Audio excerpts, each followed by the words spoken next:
En la siguiente exposición hablaremos de gluconogénesis. Se dará a conocer cómo se produce la formación de glucosa a partir de precursores nuevocídicos, cuáles son cada una de las reacciones y cuál es el balance global a nivel energético, es decir, cuánto le cuesta al organismo producir la glucosa por esta vía. La palabra gluconogénesis está dividida en tres partes. Gluco representa la glucosa, neo nuevo y génesis formación. Entonces, la palabra gluconogénesis significa formación de glucosa nuevo. La gluconogénesis es el proceso por el cual el organismo sintetiza glucosa a partir de precursores no glucosídicos. Este proceso es muy importante a la hora de la regulación de la concentración de glucosa en sangre, que se conoce como glucemia. En el metabolismo de los glúcidos, la glucosa siempre va a ser el elemento central, pero en este caso tenemos al piruvato, que se va a dirigir a la glucosa y como resultado nos va a dar la gluconogénesis. La gluconogénesis no es un proceso que se dé en todas las células del organismo, solo se dan en algunas pocas que se encuentran en el hígado, en la corteza renal y en las células epiteliales del intestino delgado. Es importante mencionar que la gluconogénesis no es el proceso inverso de la glucólisis. Aquí las reacciones que eran irreversibles en la glucólisis, en la gluconogénesis están catalizadas por otras enzimas. En esta diapositiva se muestra cuál es el origen de los precursores que van a trabajar en la gluconogénesis. El primer precursor será el piruvato, después el lactato, el glicerol y finalmente tenemos el esqueleto carbonado de algunos aminoácidos.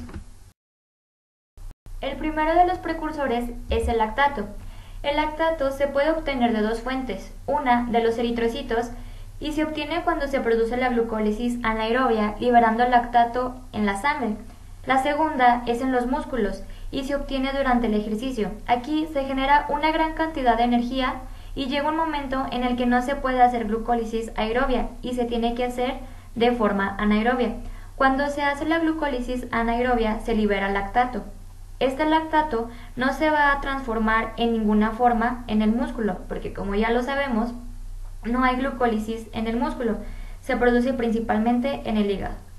Lo que ocurre es que el lactato pasa al torrente sanguíneo y del torrente sanguíneo llega al hígado.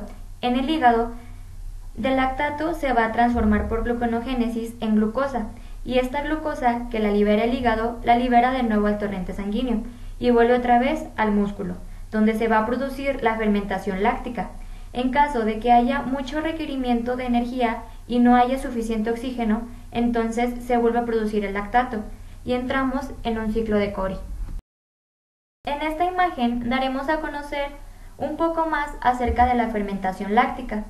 Bueno, tenemos una glucosa, el músculo toma la glucosa, le hace una reacción de fermentación láctica junto a dos moléculas de ADP y se forman dos moléculas de lactato. Se producen dos protones y se liberan dos ATPs, además de dos moléculas de agua. Esos dos ATPs son los que utiliza el músculo en la glucólisis anaerobia. Las dos moléculas de lactato se liberan a la sangre y de la sangre llegan al hígado. En el hígado se produce la gluconogénesis. Sin embargo, en este proceso de gluconogénesis, a partir del lactato se consumen 6 moléculas de ATP y se requieren 2 lactatos y 6 ATPs para producir glucosa.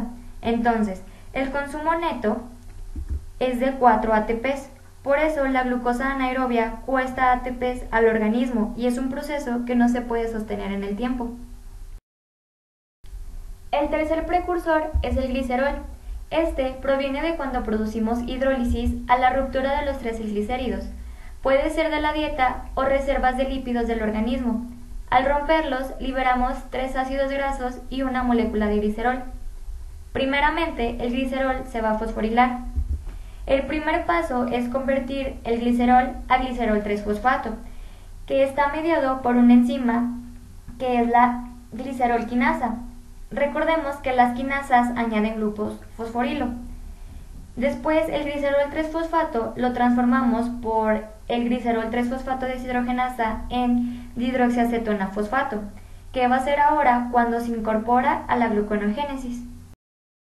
El último precursor es el esqueleto carbonado de los aminoácidos. Aquí, la alanina va a ser el aminoácido precursor de glucosa más importante. Para explicar más a detalle tenemos la siguiente imagen, que nos muestra el ciclo glucosa-alanina.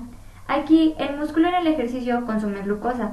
Se transforma la glucosa en piruvato y entonces este piruvato, cuando acepta los grupos amino que le están llegando de arriba de los esqueletos de los aminoácidos, lo que hace es cedérselos a un glutamato.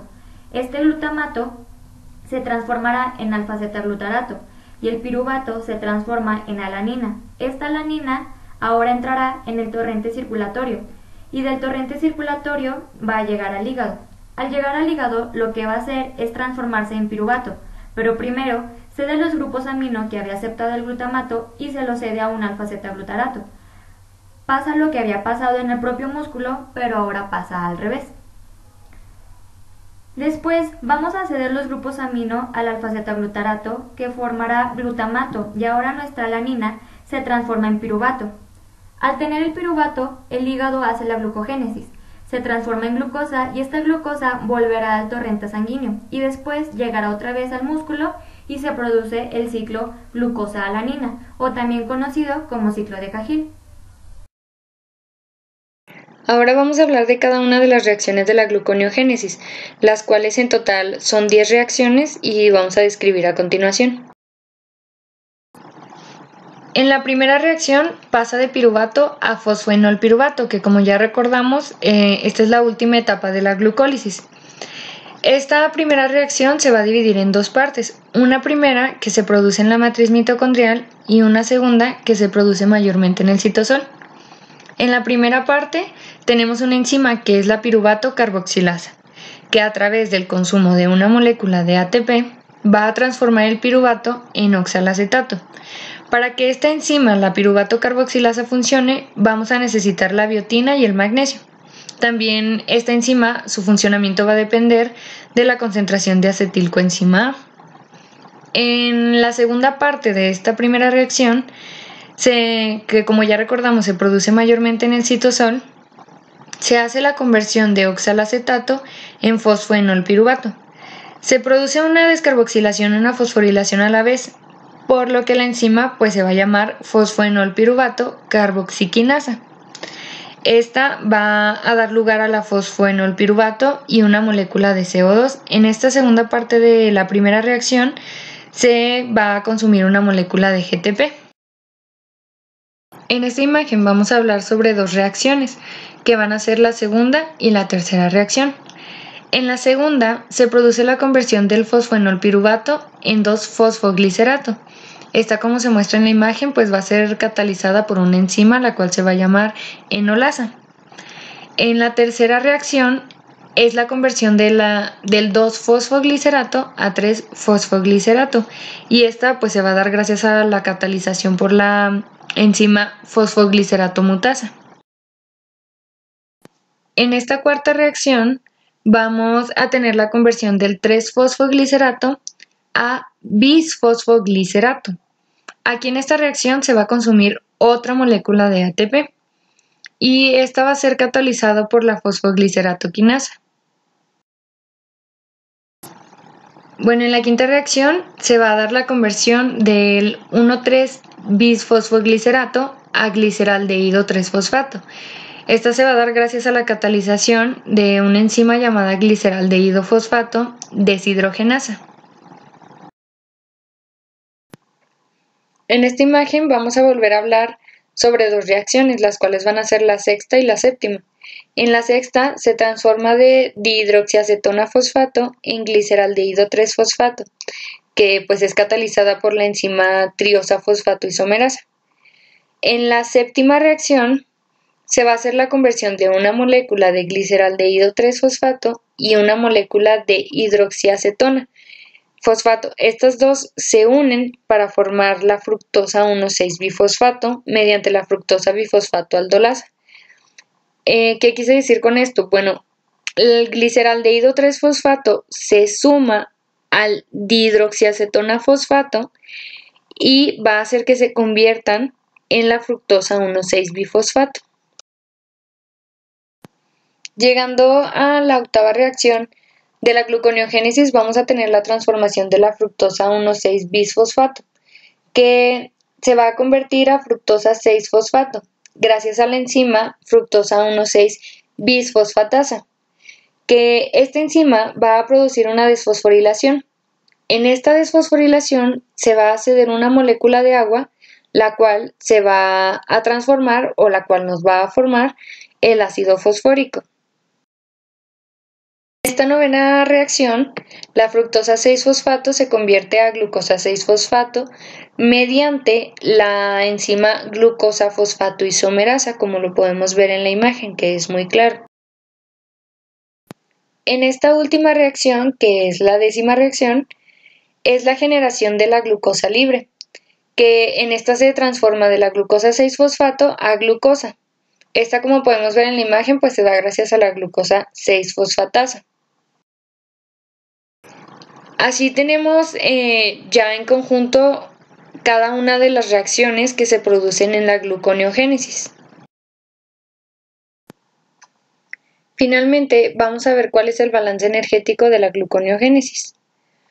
¿Cuánto le cuesta al organismo producir una molécula de glucosa? Bueno, aquí tenemos cuánto es lo que se consume y cuánto es lo que producimos.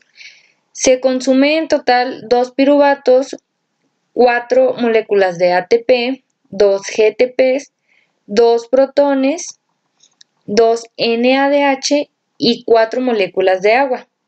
Y en total vamos a producir lo que es la glucosa, 4 ADPs, 2 GDPs, 2 NAD+, y 6 fosfatos inorgánicos.